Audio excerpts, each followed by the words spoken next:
Eu quero ter experiências que ninguém está tendo. Então, Senhor, se eu sentar aqui em torno dessa mesa para mim me alimentar, o Senhor vai ter que sentar do meu lado.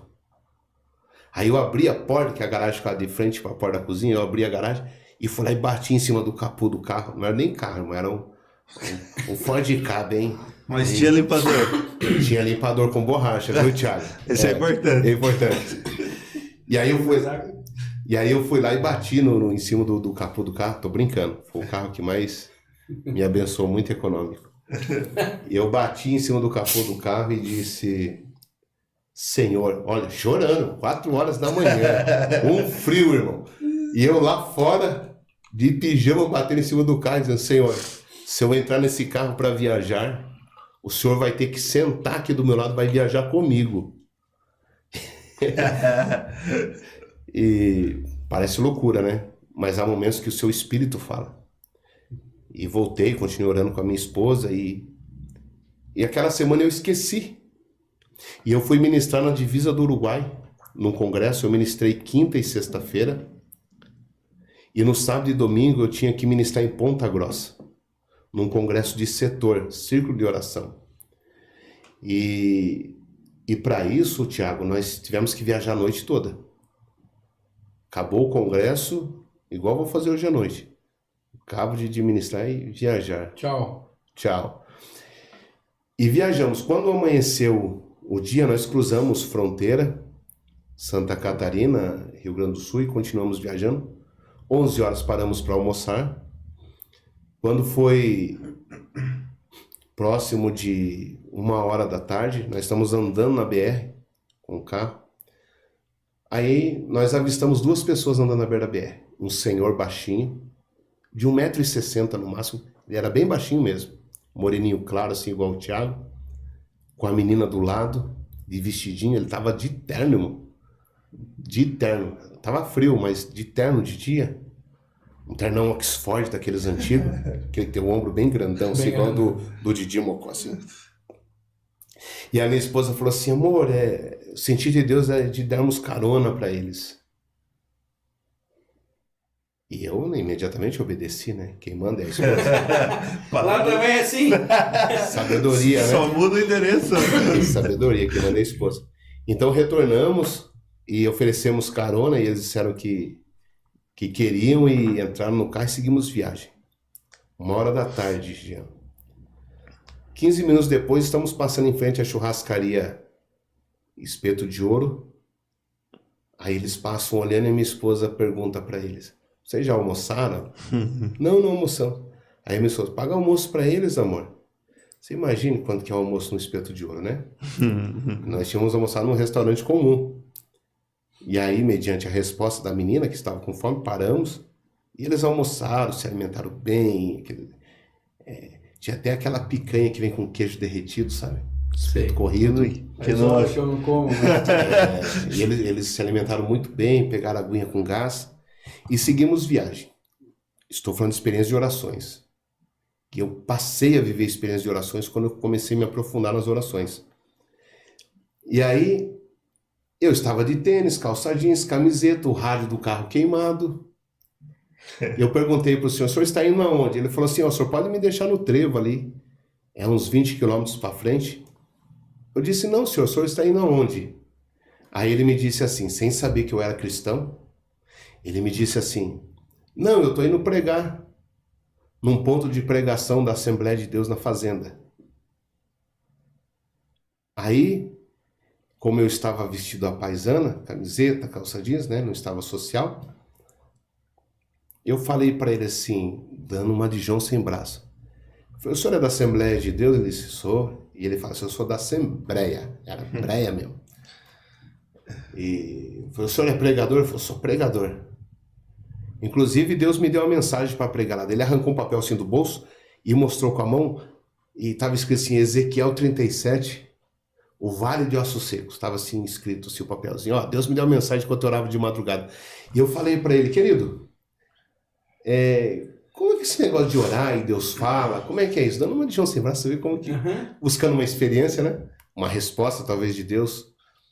E ela falou assim, ó, o senhor não vai entender muito porque o senhor não é crente, mas é assim, ó, eu faço campanha de jejum e oro e Deus me dá uma mensagem. E aí eu falei, mas como é que é esse negócio do jejum dos crentes? Aí ele olhou para mim assim no outro e falou assim, é assim, senhor, eu começo um propósito meia-noite e eu vou até às 6 horas da tarde do outro dia. Eu falei, tá, bacana, mas e quantos dias o senhor faz essas campanhas?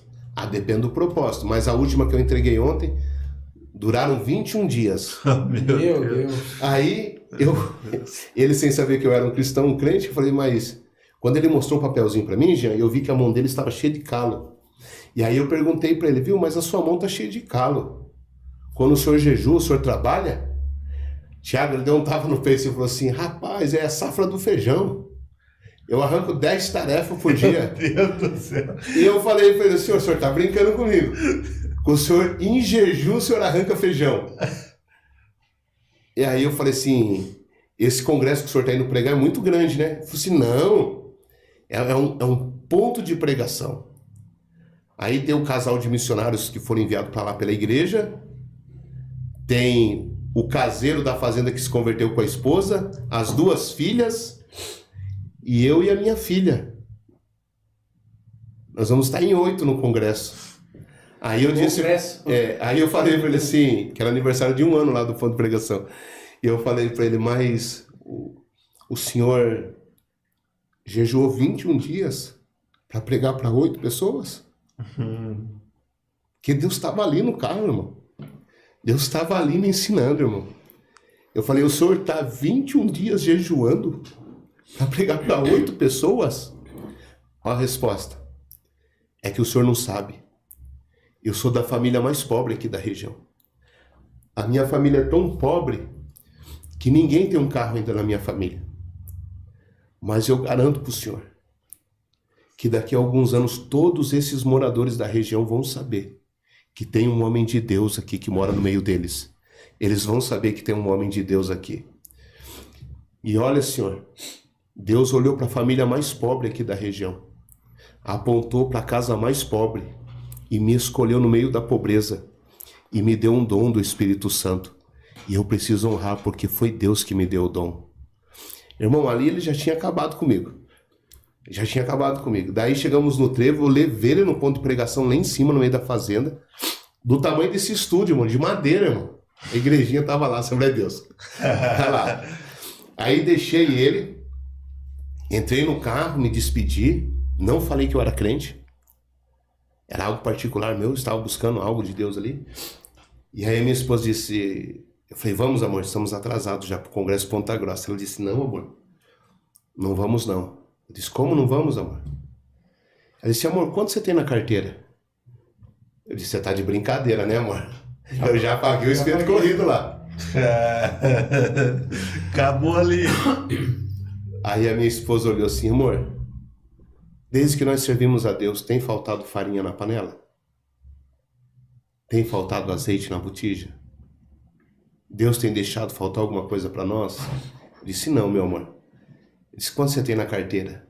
Aí eu contei, tinha 300 e uns quebradinhos. Ela falou, dê por mão. Eu disse, mas por que, amor? Eu disse, eu entrei no banheiro com a menina no restaurante e ela estava com a moedinha de R$1. E eu perguntei para ela, por que você não comprou um salgadinho, filha? A resposta que a menina deu à minha esposa. A menina olhou e disse, não, irmã, eu não posso gastar esse R$1. Porque nós estamos indo num culto se apresentar para Deus. E o papai falou que a gente não pode ir de mãos vazias.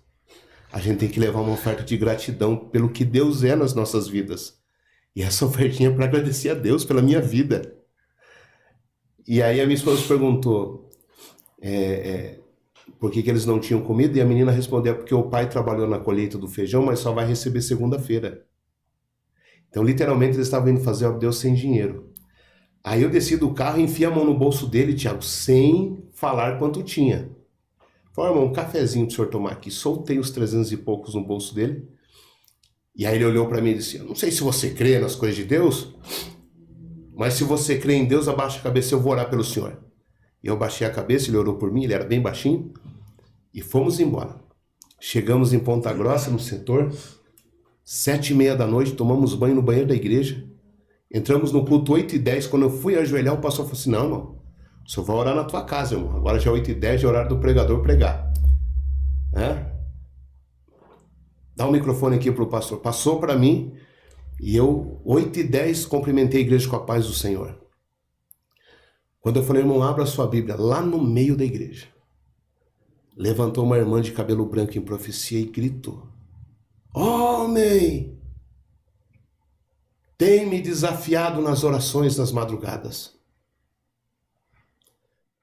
Há 7 dias atrás, às 4h07 da manhã, você me desafiou dentro da tua casa e me disse: se eu sentar em torno da mesa, Senhor, o Senhor vai sentar do meu lado para comer comigo. Eu sentei contigo na mesa hoje, homem, e comi contigo. Tu me desafiaste quando bateste no carro e disseste: se eu entrar no carro para viajar, Senhor, o Senhor vai sentar do meu lado. Eis que eu te digo que eu entrei no teu carro nesse dia e viajei contigo. Porquanto fizeste a um dos meus pequenos, a mim o Senhor me fizeste. Coloca uma porta aberta diante do teu ministério, que ninguém vai fechá-la no Brasil. Assim diz o Senhor. Meu Deus. E eu vi que eu tinha tido experiências com Deus, que para mim, simples, mas que para mim mudaram a minha vida.